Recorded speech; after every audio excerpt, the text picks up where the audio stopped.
He's back, but you can decide how clear he's being. Republican Congressman Matt Gaetz basically dodging some key questions about the federal sex crimes probe, which includes possible sex with a minor and sex trafficking allegations. These are basically his first extended comments since that bombshell Daily Beast report, which we also reported on, about an alleged confession letter from Gaetz's indicted ally that accused Gaetz of having and paying for sex with a minor. Here is how Gaetz responds. Tell us your version of events and what you've lived through in the last month. So the things the media has said about me are lies, and the truth will prevail. There is a desire in big government, in big media, in big tech to target, deplatform, and destroy those who champion the America First cause. Whatever you make of that broader criticism, it's very much the Trump playbook because Mr. Gaetz didn't actually give any version of the underlying events, just talk about the media. Now, this is also the first interview since what many viewed as a train wreck appearance on Fox News with Tucker Carlson, who himself said it was one of the weirdest interviews he's ever done. For context, we turn to New York Times legal writer Emily Bazelon. Thanks for being here. Thanks for having me.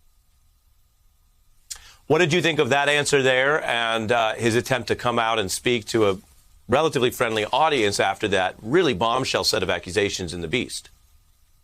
I mean, I think we see Matt Gaetz here deciding not to just stay out of the limelight, not acting as strangely as he did on Tucker Carlson's show. So in that sense, doing a little cleanup. But as you said, not giving any specifics. And it's easy to accuse the media of lying without saying what they're lying about. He's just clearly decided that the best defense here is to go on offense. And in the same interview, he was asked about legal action if these things being said about him are so false or potentially defamatory. He basically pivots. Take a look. The outrageous allegations against you, sexual impropriety, underage and everything else, and then somebody trying to extort you and your family. Don't you have a very strong case against these people? Are you taking legal action, Matt Gaetz? Yes, we are working to bring my extorters to justice. Whatever the talk of extortion, everyone should understand the Daily Beast reports on the alleged confession letter, which was written by Joel Greenberg. NBC News didn't verify that letter. We've always mentioned that. But they do report that Greenberg wrote that Gaetz paid for sex with multiple women, as well as a girl who was 17 at the time.